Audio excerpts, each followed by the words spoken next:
Radio নাদ দ্বারা নিবেদিত আমাদের শো থ্রিলিং ফ্রাইডের আজকের প্রথম গল্প ফ্রেডরিক ব্রাউনের লেখা নক।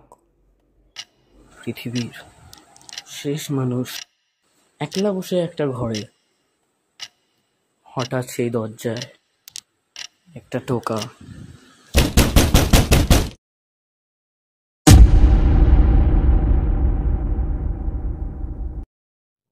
আমি সবসময় ভাবতাম আমার বেড়ালের তাকিয়ে থাকার সমস্যা আছে।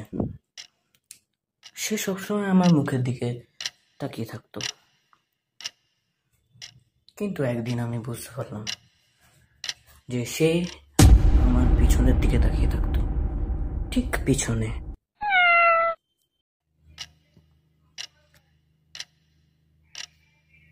আমি একটা খুব সুন্দর স্বপ্ন দেখছিলাম, কিন্তু হঠাৎ হাতুড়ি পেটানোর আওয়াজে আমার ঘুম ভেঙে গেল।